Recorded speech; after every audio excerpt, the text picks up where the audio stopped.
Hi friends, കുഞ്ഞുകുട്ടീസ് life വേൾഡിലേക്ക് ഏവർക്കും സ്വാഗതം. ഇന്നത്തെ നമ്മുടെ വീഡിയോ പുതിയ കൃഷി രീതികൾ പരീക്ഷിക്കാൻ ആഗ്രഹിക്കുന്നവർക്ക് വേണ്ടിയാണ്. വളരെ കുറഞ്ഞ പരിചരണത്തിൽ കൂടുതൽ ലാഭം തരുന്ന ഡ്രാഗൺ ഫ്രൂട്ട് കൃഷിയിലൂടെ വലിയൊരു വിജയം നേടിയെടുത്ത അഡ്വക്കേറ്റ് സജീവ് സാറാണ് ഇന്ന് നമ്മളോടൊപ്പം ഉള്ളത്. ഈ കൃഷി നമുക്ക് എങ്ങനെ തുടങ്ങാം, അതിൻ്റെ ലാഭം എങ്ങനെയാണ്, എല്ലാ കാര്യങ്ങളും ഡ്രാഗൺ ഫ്രൂട്ടിൻ്റെ A to Z കാര്യങ്ങളും അദ്ദേഹം നമ്മളോട് പങ്കുവയ്ക്കുന്നുണ്ട്. അപ്പോൾ അദ്ദേഹത്തിൻ്റെ കഴിഞ്ഞ കുരുമുളകിൻ്റെ വീഡിയോയിൽ ഒരുപാട് പേര് സപ്പോർട്ട് ചെയ്തിട്ടുണ്ടായിരുന്നു. അപ്പോൾ അദ്ദേഹം കുരുമുളക് കൃഷിയോടൊപ്പം ഒരുപാട് കൃഷിയിൽ വേറിട്ട ചിന്തകളും നൂതന മാർഗ്ഗങ്ങളും ഒക്കെ കണ്ടെത്തി കൂടുതൽ ലാഭം നേടിയെടുക്കാനായിട്ട് എങ്ങനെ കൃഷിയിൽ ആദായകരമാക്കാം എന്നൊക്കെയുള്ള ഒരുപാട് ചിന്തകളും അദ്ദേഹത്തിനോടൊപ്പം ഉണ്ട്. അപ്പോൾ അദ്ദേഹം തന്നെ ഡ്രാഗൺ ഫ്രൂട്ട് കൃഷിയുടെ വിജയത്തിൻ്റെ കഥ നമ്മളോട് പങ്കുവയ്ക്കും. ഡ്രാഗൺ ഇപ്പോൾ പ്ലാന്റ് ചെയ്തിട്ട് ഒരു വർഷമാകുന്നേ ഉള്ളൂ, ഒരു വർഷത്തിനകത്തേ ആകുന്നുള്ളൂ. പൂർണ്ണമായും ഓർഗാനിക് പ്ലാന്റിംഗ് ആണ്. വളം കൊടുക്കുന്നതെല്ലാം ജൈവവളമാണ്. എൻ്റെ ജീവിതം നോക്കുമ്പോൾ ജൈവവളമാണ്. പിന്നെ മറ്റ് ഈ സാധാരണ രീതിയിൽ കീടങ്ങളൊന്നും ബാധിക്കാത്തൊരു പഴമാണ് ഡ്രാഗൺ ഫ്രൂട്ട്. കർഷകരെ സംബന്ധിച്ചിടത്തോളം ഇത് വളരെ പെട്ടെന്ന് തന്നെ ആദായം തരുന്ന ഒന്നാണ്. ഒരു വർഷം കൊണ്ട് ആദായം തരുന്ന മറ്റ് ഫലങ്ങളുമില്ല. ഇത് ലൈഫ് എന്ന് പറയുന്നത് 20-25 ഇയേഴ്സ് വരെയൊക്കെ ലൈഫ് കിട്ടും, പ്രൂൺ ചെയ്ത് പ്രോപ്പറായിട്ട് പ്രൂൺ ചെയ്ത് കൊടുത്താൽ. ഇത് വളരെ പോഷകസമ്പന്നമായ ഒരു പഴവർഗ്ഗമാണ്. ഇപ്പോൾ കൂടുതൽ ആവശ്യം മാർക്കറ്റിൽ വിപണിയുള്ളതുമാണ്. Thailand red വിഭാഗത്തിൽപ്പെടുന്നതാണ്. നല്ല റെഡിഷ് ഫ്രൂട്ടാണ്, വളരെ പോഷകസമ്പന്നമാണ്. അപ്പോൾ ഇത് നമുക്ക് ഇവിടെ ഗാർഡൻ ഫ്രഷായിട്ട് തന്നെ ഫ്രൂട്ട് അവൈലബിൾ ആണ്. ഇത് ഓർഡർ അനുസരിച്ച് ഞങ്ങൾ ഇതിൻ്റെ തൈകളും ഫ്രൂട്ട്സും കൊടുക്കുന്നുണ്ട്, കൊറിയർ വഴിയും നമ്മൾ അയച്ചു കൊടുക്കുന്നുണ്ട്. അപ്പോൾ ഇത് കൂടാതെ തന്നെ നമുക്ക് വേറെയും ഫാമുകളുണ്ട് ഇത് പ്ലാന്റ് ചെയ്തിട്ടുണ്ട്. അതുകൊണ്ട് അവൈലബിലിറ്റി അനുസരിച്ച് നമുക്ക് ഇത് കൊറിയറിൽ കൊടുക്കാനും പറ്റും. പിന്നെ ഈ തൈകൾ വളരെ മോഡേൺ ആയിട്ടുള്ള തൈകളാണ്. മോഡേൺ എന്ന് പറഞ്ഞാൽ ഇത് ഹൈബ്രിഡ് ഇനത്തിൽപ്പെട്ടതാണ്. പെട്ടെന്ന് കായ്ക്കും, ഒരു വർഷം കൊണ്ട് തന്നെ കായ്ക്കും എന്നുള്ളത് വളരെ ഉറപ്പുള്ള സംഗതിയാണ്. ഇത് നമ്മൾ നട്ടിട്ട് ഒരു വർഷം ആകുന്നുള്ളൂ. ഒരു വർഷമായപ്പോൾ തന്നെ നമ്മൾ ഫ്രൂട്ട്സ് എടുത്തു തുടങ്ങി. ആവറേജ് ഒരു പ്ലാന്റിൽ ഇപ്പോൾ തന്നെ ഇപ്പം ഫ്ലവറിങ്ങുമാണ്. ഇത് പൂ വന്നു കഴിഞ്ഞാൽ ഒരു 25-30 ദിവസത്തിനകം പഴമാകും. അപ്പോൾ ഇത് ഒരു ആദായകരമായ കൃഷിയാണ്. ങ്ങളെ അപേക്ഷിച്ച് ഇതിന് ധാരാളം പോഷക ഗുണങ്ങളുള്ളതാണ്. നമ്മുടെ മെറ്റബോളിസം വളരെ കറക്റ്റ് ചെയ്യുന്ന ഒരു സംഗതിയാണ്. മാത്രമല്ല മറ്റ് ഏത് തരം ഫ്രൂട്ട്സിനെ അപേക്ഷിച്ചും ഇതിൻ്റെ മച്ചുറിങ് പീരീഡ് ഫ്ലവറിങ് കഴിഞ്ഞ്, അതായത് പൂ വന്നു കഴിഞ്ഞ് 25-30 ദിവസത്തിനുള്ളിൽ പഴമായി കിട്ടും. അപ്പോൾ അങ്ങനെയുള്ള ഒരു ഫ്രൂട്ട് പ്ലാന്റ് വേറെ നമുക്ക് അവൈലബിൾ അല്ല. എന്ത് തന്നെ ആയാലും മിനിമം ഒരു 3 മാസമെങ്കിലും പഴം ആകാനായിട്ട് എടുക്കും. പക്ഷേ ഈ ഡ്രാഗൺ ഫ്രൂട്ട്സിനെ സംബന്ധിച്ചിടത്തോളം അങ്ങനെയല്ല, വളരെ പെട്ടെന്ന് തന്നെ ഒരു മാസത്തിനകം പഴമായി കിട്ടും. അതായത് പോഷകസമ്പന്നമാണ്. അതുപോലെ തന്നെ നമുക്കുള്ള ഇമ്മ്യൂണിറ്റി ഉണ്ടാക്കി തരുന്ന ഒരു പഴമാണ് ഇത്. ഇപ്പം പ്രസൻറ്റ് നല്ല മാർക്കറ്റും ഉള്ളതാണ്. ഇതിൻ്റെ മാർക്കറ്റ് സ്റ്റഡിയാണ്. എപ്പോഴും ലഭ്യത എത്ര ഉണ്ടായാലും ഇത് മാർക്കറ്റ് ചെയ്ത് പോകുന്നതാണ്. ഇത് സംബന്ധിച്ച് പറയുകയാണെങ്കിൽ ഇത് ഒരു സീസൺ കൊണ്ട് ആരംഭിച്ചാൽ ഇപ്പം തന്നെ മെയ് ജൂൺ, അതായത് ഓഗസ്റ്റ് സെപ്റ്റംബർ വരെ ഇത് കണ്ടിന്യൂസ് ആയിട്ട് പൂത്തുകൊണ്ടിരിക്കും. ഈ പ്ലാന്റ് പൂത്തുകൊണ്ടേയിരിക്കും. പൂത്ത് കഴിഞ്ഞാൽ ഇത് ഈ ഒരു 3-4-5 മാസം 6 മാസക്കാലം ഇതിന് കണ്ടിന്യൂസ് ആയിട്ട് റിസൾട്ട് കിട്ടിക്കൊണ്ടിരിക്കും. ജലലഭ്യത കുറഞ്ഞ സ്ഥലത്ത് ഇത് കൃഷി ചെയ്യാവുന്നതാണ്. പിന്നെ ഏതരം ലാൻഡിലും, ഇതേപോലെ തന്നെ ഈ ലാൻഡ് തന്നെ നോക്കുക. ഈ ലാൻഡ് നമ്മൾ ശരിക്കും ഫെർട്ടൈൽ ആണെന്ന് പറയാൻ പറ്റത്തില്ല. എന്നിട്ട് തന്നെ ഇതിനകത്ത് വളരെ പെട്ടെന്ന് തന്നെ വളർന്നു വന്നു. അപ്പോൾ പരിരക്ഷ വളരെ കുറച്ച് മതി, കീടശല്യവും കുറവാണ്. അപ്പോൾ ഇതിനെ ഞാൻ ഇത് കൃഷി ചെയ്തിരിക്കുന്നത്, സാധാരണ ഇത് കൃഷി ചെയ്ത് വരുന്ന കോൺക്രീറ്റ് പോസ്റ്റുകളിൽ, അതല്ലെങ്കിൽ വേലിക്കല്ലിലൊക്കെയാണ് ഇത് ചെയ്തു വരുന്നത്. അപ്പോൾ ഈ വേലിക്കല്ലൊക്കെ ആണെങ്കിൽ നമ്മൾ ഇതുപോലെ ചുമന്ന് ദൂരെ നിന്ന് കൊണ്ടുവന്ന് ഇത് ഇൻസ്റ്റാൾ ചെയ്യാനായിട്ട് ഒരുപാട് കോസ്റ്റ് ആവും. ഞാൻ അതിന് പകരം ചെയ്ത് 2 ഇഞ്ച് സ്ക്വയർ പൈപ്പാണ്. 2 ഇഞ്ച് സ്ക്വയർ പൈപ്പ് ഞാൻ 6 അടി നീളത്തിലെടുത്ത് അത് 1 അടി കോൺക്രീറ്റ് ചെയ്ത് താത്തിട്ട് ആ പൈപ്പിലാണ് ഇത് പിടിപ്പിച്ചിരിക്കുന്നത്. ഇതിൻ്റെ ലോഡ് താങ്ങാനുള്ള കപ്പാസിറ്റി ഈ പൈപ്പിനുണ്ട്. അപ്പോൾ ഈ വേലിക്കല്ലോ കോൺക്രീറ്റോ ഒന്നും വേണ്ട. ഇതിപ്പോൾ ഒരു ഇൻസ്റ്റലേഷൻ കോസ്റ്റ് വരുന്നത് ഇതിൻ്റെ ഉൾപ്പെടെ പ്ലാന്റിൻ്റെ കോസ്റ്റ് ഉൾപ്പെടെ ഒരു 500 രൂപയ്ക്കകത്ത് തീരാവുന്നതേ ഉള്ളൂ. ഇതിൻ്റെ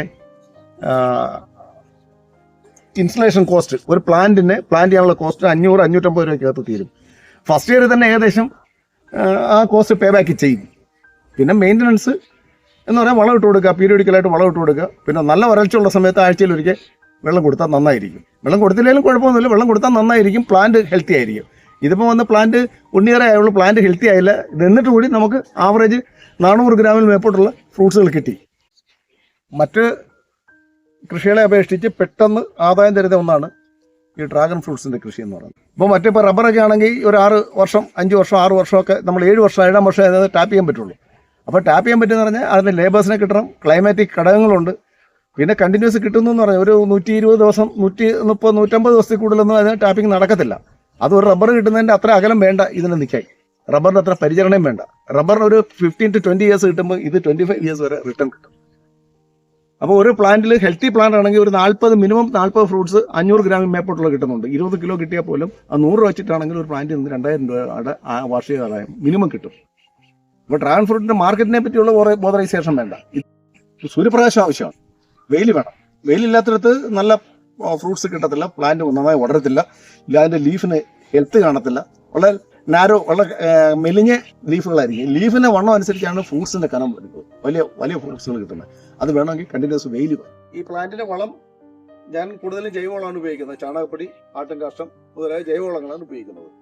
പിന്നെ ഫ്രൂട്ട് ആയി വരുന്ന ഫ്ലവറിംഗ് പീരീഡിൽ കുറച്ച് പൊട്ടാഷ്, നാമമാത്രമായ പൊട്ടാഷ് കൊടുക്കാറുണ്ട്. എന്നാലും കൂടുതലും ജൈവവളമാണ് ഉപയോഗിക്കുന്നത്. അപ്പോൾ ഈ മഴക്കാലം തുടങ്ങുന്നതിന് തൊട്ട് മുമ്പായിട്ട് തന്നെയാണ് വളം ഇട്ട് കൊടുക്കുക, ജൈവവളം ഇട്ട് കൊടുക്കുക. വർഷത്തിൽ ഒരു 3 പ്രാവശ്യം ഞാൻ വളം ഇട്ട് കൊടുക്കാറുണ്ട്. കാലാവസ്ഥ മഴ ഒരു വലിയ പ്രശ്നമായി കാണാറില്ല. പിന്നെ പൂ വിരിഞ്ഞ് അത് സെൽഫായിട്ടുള്ള പോളിനേഷൻ ആണ്. പരാഗണം നടത്തേണ്ട കാര്യങ്ങളൊന്നും സാധാരണ രീതിയിലില്ല. പിന്നെ ഈ ആൺപൂവും അതിനകത്ത് പെൺപൂവും പൂവിൽ തന്നെ അറ്റാച്ച്ഡ് ആണ്. സ്വാഭാവികമായിട്ടുള്ള പരാഗണം നടക്കും. പിന്നെ പൂമ്പൊടി തട്ടിയിട്ട് കൊടുത്ത് പരാഗണം ചെയ്യിച്ചാൽ കൂടുതൽ എഫക്റ്റീവ് ആണെന്നുള്ളതേ ഉള്ളൂ. അല്ലെങ്കിൽ തന്നെ പരാഗണം സെൽഫായിട്ട് തന്നെ നടക്കും. സ്വയം പരാഗണമാണ് ഇതിനുള്ളത്. ഇതിന്റെ ഫ്രൂട്ട്സ് പോകുമെന്നൊക്കെ ഉള്ള ഒരു സംശയം സ്വാഭാവികമായിട്ടുണ്ട്. ഇപ്പൊ മഴ തുടങ്ങിയതിന് ശേഷമാണ് ഇത് പൂവായതും പഴമായതും. മഴ പോകാൻ തുടങ്ങിയിട്ട് തന്നെ 10-25 ദിവസമായല്ലോ. അപ്പൊ ഇത് മഴയത്ത് ഇതിന്റെ പൂവൊന്നും അങ്ങനെ ഡാമേജ് ആവില്ല. വളരെ നേരിയ തോതിലൊക്കെ സംഭവിക്കുമെങ്കിലും മഴ വലിയ ശല്യമൊന്നും ചെയ്യാറില്ല. മഴയത്ത് ഇത് നല്ല രീതിയിൽ തന്നെ കൈഫലം കാണുന്നുണ്ട്. അതിന് ഫാളിംഗ് ഇല്ല. ഫാളിംഗ് വളരെ കുറവാണ്, ധാരാളം കുറവ് തന്നെയാണ്. ഇത് പ്യൂർലി ഓർഗാനിക് കൾട്ടിവേഷൻ ആണ് എൻ്റെത്. രാസവളമൊന്നും ഉപയോഗിക്കാറില്ല, കീടനാശിനികൾ ഉപയോഗിക്കാറില്ല. അപ്പോൾ ഈ ഫ്രൂട്ട്സ് അവൈലബിൾ ആണ്.